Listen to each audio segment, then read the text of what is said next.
Thank you, Catherine. Great to be here. Excited to talk with y'all today. I thought I could share a bit about who we are as a firm, what we do, and then wanted to share some spaces, some investment domains that we've been looking at that we haven't yet invested in, but we think are interesting and relevant to commercial vehicles. And then I thought I'd share with you all some examples of some of the startup companies that we have invested in, Work Truck Solutions included, and the theses that underpin those investments. Basically, the predictions that we've had, whether right or wrong, in making those investments. And I'd love to make this interactive, and so would highly encourage you all to please share your questions in the. I believe there's a chat window available, and those will get relayed to me. And as I see those questions, I'll answer them on the fly. And so with that, why don't we dive in? So we are building the world's leading mobility venture capital firm. That's our mission as a firm here, and we do that by managing venture capital funds. We have about $500 million in funds under management now across three different funds. You can see across the bottom of the screen here. So $120 million fund one from 2016, and that fund actually invested into Work Truck Solutions. And then $150 million fund two from 2019, and then our most recent fund three from this year. And we've invested into about 40 startups over the past years, and a number of them have gone public and gotten acquired along the way. I think maybe 5 or 6 IPOs and 3 or 4 acquisitions along the way. So it's been a pretty fun ride so far, and we focus on 5 main megatrends that you can see here across the top. First, connectivity. So vehicles are joining the internet essentially, and roadside infrastructure joining the internet. Autonomy. A lot of ink has been shed on that topic, whether it be on-road autonomy or off-highway autonomy is actually a really interesting space for us. Shared mobility. Let's take vehicles and infrastructure that are underutilized, and let's share them to better utilize those expensive assets. Electrification, but not only electrification of vehicles, but also energy efficiency of vehicles. So we believe there are certain vehicle segments that are not going to go electric anytime soon. So what can we do to try to improve the energy efficiency of those vehicles that won't go electric anytime soon? And then lastly, digitization. And digitization is essentially allowing corporations to use IT to automate their workflows. And an example of digitization externally would be e-commerce, buying and selling things electronically. Another example of digitization would be what we call Industry 4.0, essentially using IT to automate an internal operation, let's say inspecting something in one of your facilities or vehicles or otherwise.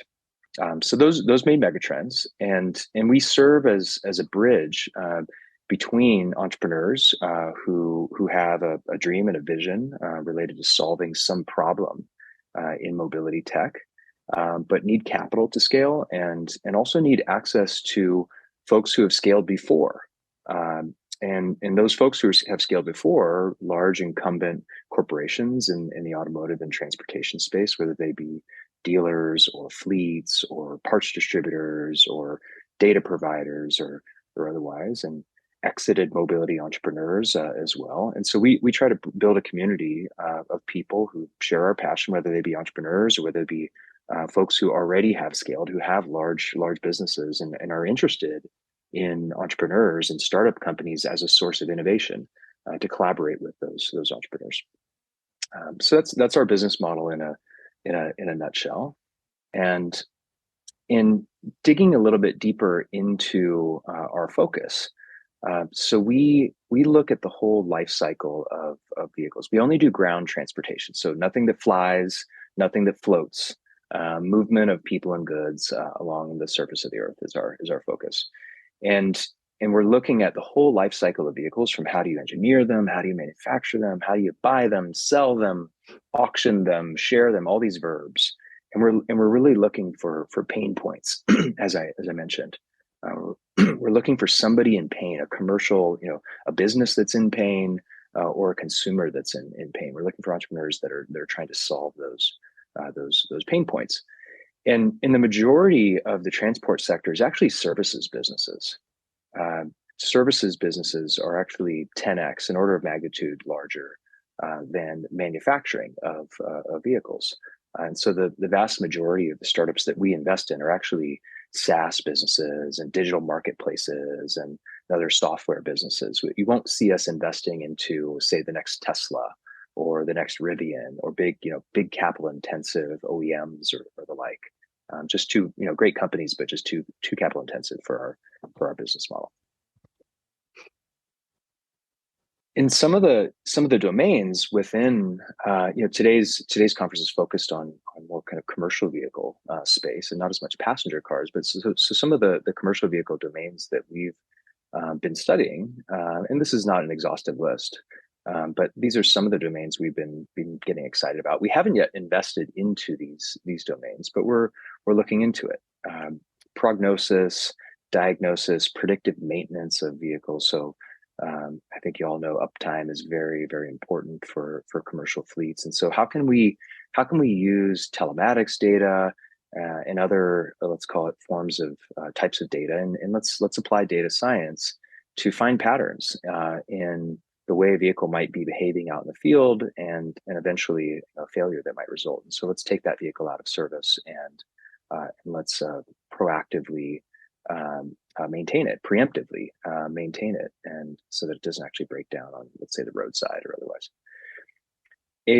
Another pain point that we've found and solution for that pain point is automated forklifts. So autonomous, let's say, trucks and robo taxis and last mile delivery bots have been all the rage and in the media over the past years, and but there's also quite a few vehicles that don't operate on the highway that really could benefit from being automated, and whether that's mining trucks or whether that's farm vehicles or vehicles operating in a port or forklifts that are taking cargo from the backs of trucks and loading it into a warehouse and vice versa, loading up trucks as well. A third domain that we've been looking at but not yet invested in is fleet recharging infrastructure. So as our commercial fleets slowly but surely get electrified, hybridized and eventually electrified, how are we actually going to recharge those vehicles? And there's a bunch of startup companies that have been looking to basically deploy recharging infrastructure inside of a fleet's own captive depot. Where it's captive to them and other fleets can't use it. And startups are attempting to deploy that infrastructure and then manage that infrastructure on behalf of the fleet. And then another class of startups is actually looking to do multi-fleet depots. Let's have a shared depot where we're going to have multiple different fleets that can show up and recharge their vehicles as they go. So those are some domains that we've looked at and not invested in, but we might invest in the coming months and years. If we now move on a bit, we can talk a bit about some of the startups that we have invested in that are relevant to commercial vehicles. And let's start with Work Truck Solutions. So we were lucky enough to be allowed to invest into Work Truck about 5+ years or so ago, and we were pretty inspired by Catherine's vision for the company. And as we dug into that space, we started to realize that the passenger car retail ecosystem is a bit different than the commercial vehicle retail ecosystem, in the sense that passenger cars tend to come off the assembly line in their finished state, whereas commercial vehicles tend to come off the assembly line unfinished and in need of let's say, upfitting of bodies and accessories and the like. And so the VIN number didn't always fully reflect the configuration of that vehicle in a commercial vehicle context.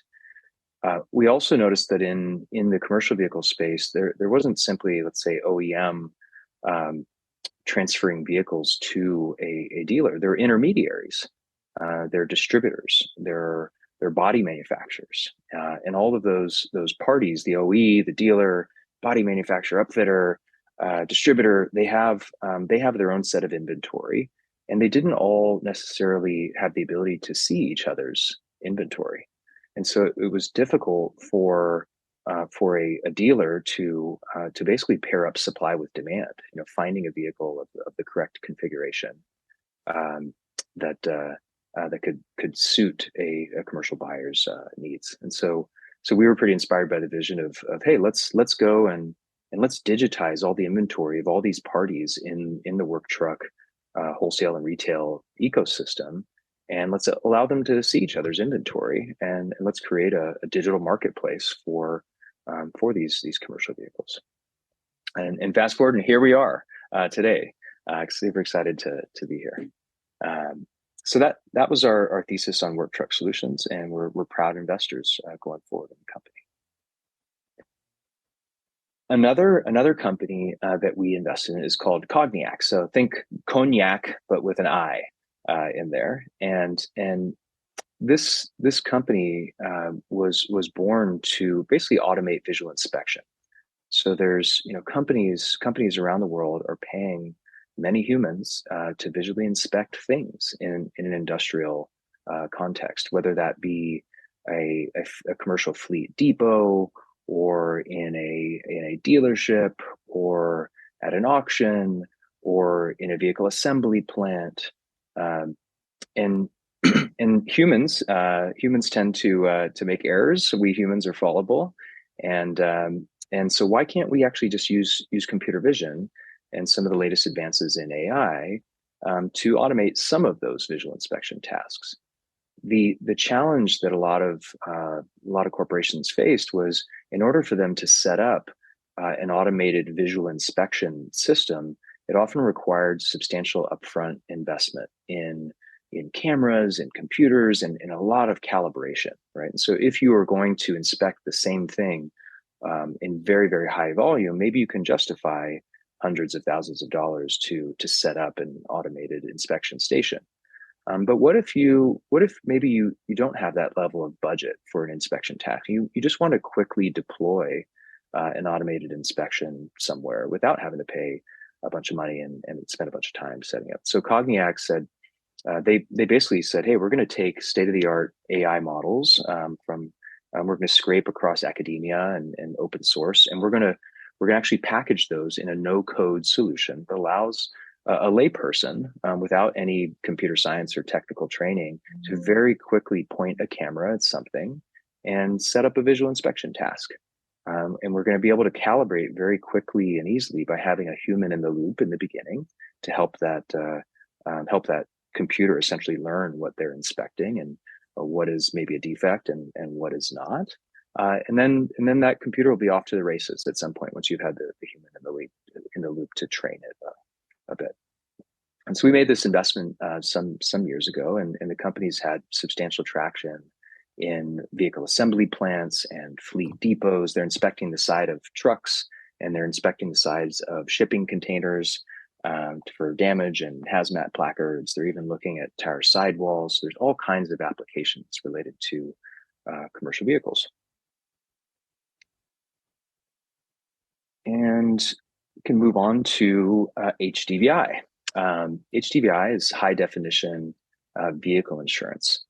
And for this company, we noticed that there was an increasing number of nuclear verdicts happening in the trucking space, meaning trucks are crashing and people are dying, and the verdicts handed down by the courts were massive. Let's say tens of millions of dollars. So obviously painful for all the parties involved to have large trucks crash. And we also noticed that the incumbent insurance carriers were not actually fully using data science and these new data streams that trucks were generating to better price and manage their risk, and thus factor those new data streams into the price of their insurance. So trucks have been equipped with ELD devices, electronic logging devices. There's been a mandate, and they're increasingly equipped with cameras. Some are facing the driver, some are forward facing, some side, and maybe even on the trailer in some cases.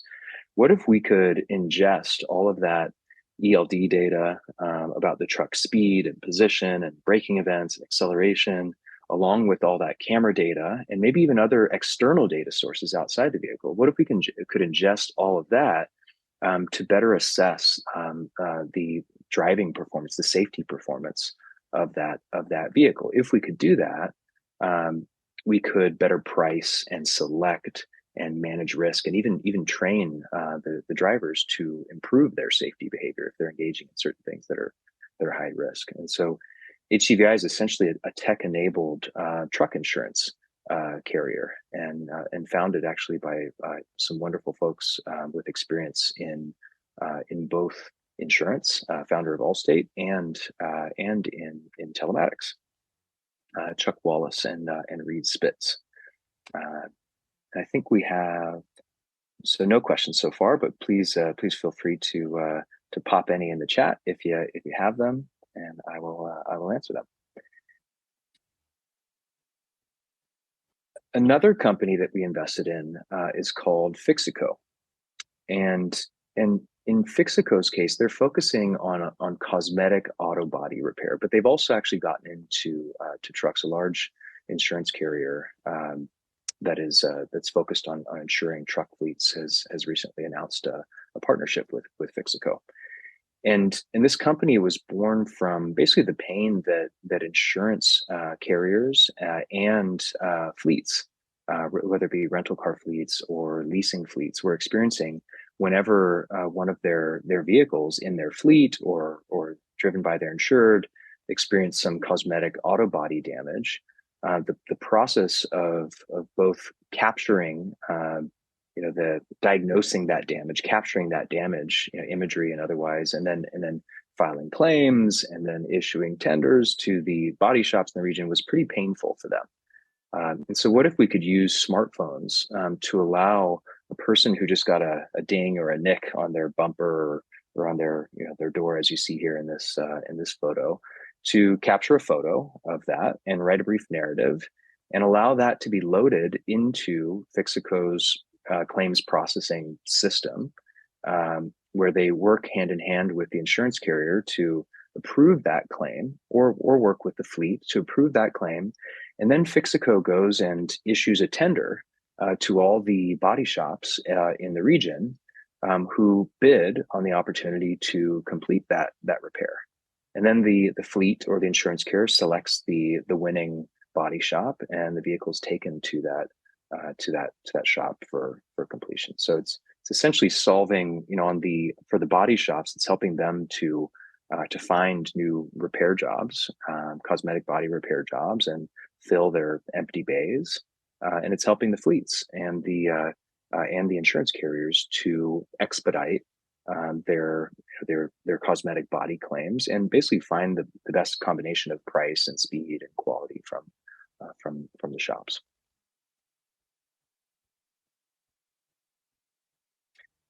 Another company we invest in is called Digital Motors, and they were acquired by TrueCar earlier this year.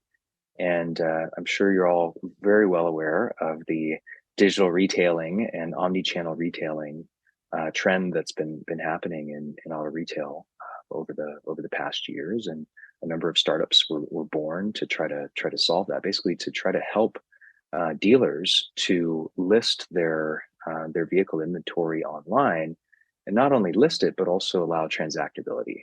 So allow firm offers of financing, penny perfect financing, through that dealer's website, and even allow that purchasing journey to be completed on the internet, or partially completed on the internet, and then ultimately completed inside of a physical brick and mortar dealership. So essentially an Amazon-like online car buying experience. And so we invested in the company a few years ago. Founders had come out of AutoGravity, the automotive fintech company, and then they were acquired by TrueCar. And so now TrueCar has actually recently announced their new offerings that's been enabled by Digital Motors.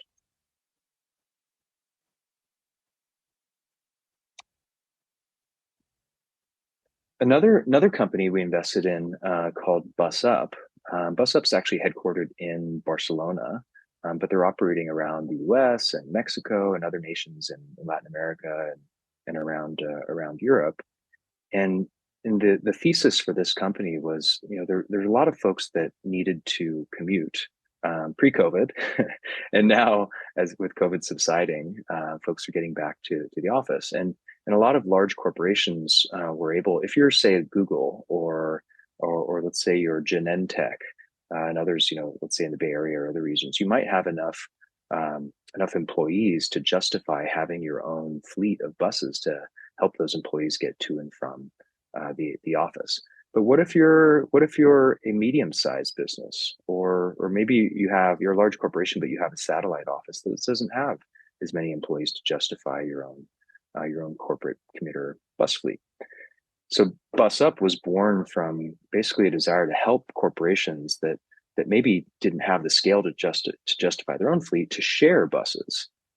Basically, have an employee from say Siemens and an employee from Genentech sitting on the same bus, riding to and from the same, let's say, corporate office park or industrial park.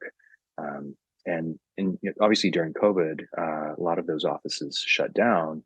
But as they have, as we've kind of reemerged and work from home has subsided a little bit, a lot of corporations are looking for solutions to entice employees to come back to the office. And so they're offering this as a perk. And this company is actually a marketplace. They don't actually own their own fleet of buses. Each of these buses are owned by fleets, bus operators, and BusUp will contract with those bus operators to run certain routes in service of the corporations that are clients of BusUp.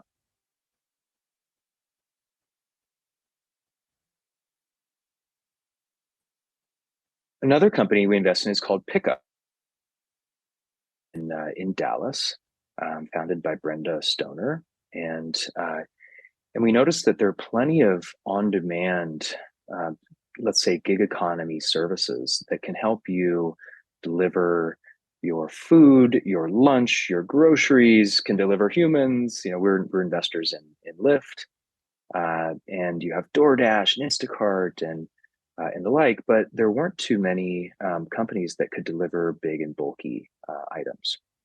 And this company Pickup is essentially allowing, you see here two good guys in a truck to be hired by a retailer. Let's say you see some paint cans here that has sold some products to a consumer. Let's say PPG has sold in one of their stores these paint cans to a consumer. PPG can then contract with Pickup to transport those paint cans to the consumer's destination. And this applies not only for let's say commercial contexts like say buying paint, but also consumers who are buying home appliances, refrigerators or furniture, and seeking, let's say, white glove delivery of that piece of furniture from the store into the consumer's home. And so the vehicle form factor is different than what you need if you're delivering food or humans. And also the bodies of the individuals are different. They have to be able to lift heavy items, and have to be very well background checked because they're often entering the homes of people to deliver, let's say, an appliance or a piece of furniture. So last mile delivery for big and bulky items. And if you are one of those, one question that might come up is, well, if you're one of those rideshare marketplaces, why don't you do this? Well, the vehicle form factor is different, and also the actual people involved need to actually physically be able to lift heavy items. So there's the supply of drivers and vehicles is a bit different.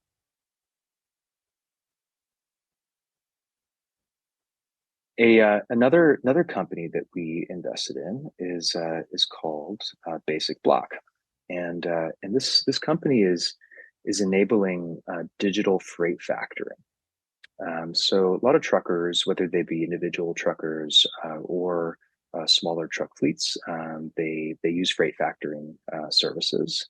Basically, it's almost kind of like payday loans for truckers, if you will. Um, and these freight factoring services typically have cost, let's say, 2% plus, and they've often had to deal with various different vendors, whether they be brokers and that are actually facilitating a load. And so they've had to work with different freight factoring, let's say, agencies and vendors for different loads. And so what Basic Block has done is created one, let's say, set of smartphone apps and an online, let's say, laptop-based interface that allows truckers to get freight factoring services from Basic Block. And their mission is to make freight factoring actually cheaper, even free. And the goal here is let's start with freight factoring and help all these truckers with that service, and then let's layer on other financial services that truckers need, whether it be insurance or whether it be fuel or whether it be other personal financial services. So they're essentially creating kind of a neobank, a new financial institution to serve the financial services needs of truckers.